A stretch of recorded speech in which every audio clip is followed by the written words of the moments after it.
among friends, I'll give the final word to from the Yotam. left and from the right. Yeah. And you have decided to take your own concerns, your own insecurities, and your own fears, which are not well-founded at all, and to export them to imbecilic interviewers like the one that we currently sit in front of. I think everyone can work out who the imbecile is.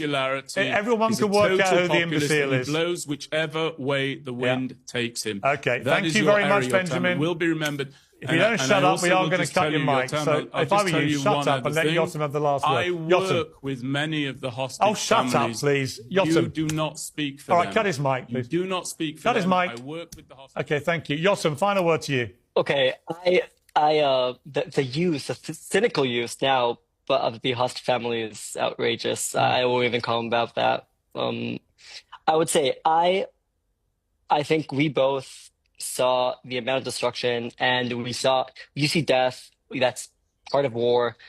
We know that. Again, I'm not a pacifist. I took part in it.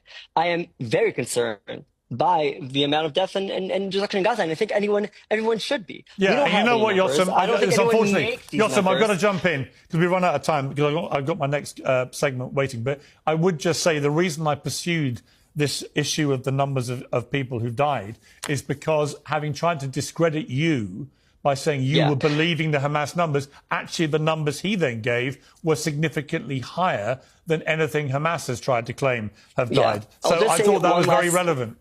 One last comment about that. Is that there's no context. No, sorry, you're not demiked. Sorry, you're demiked. Great. Yotam.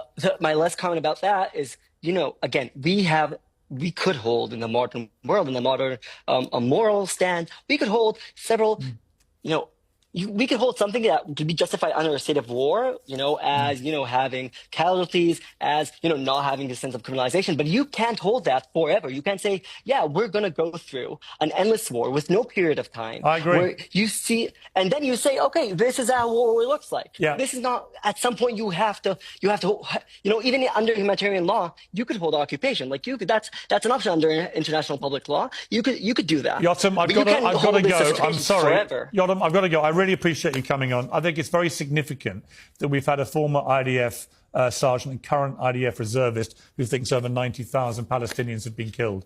It's good to get that on the record because it's way higher than the Hamas numbers. So I actually thank Benjamin Anthony for giving us that information. Thank you both very much. I appreciate it.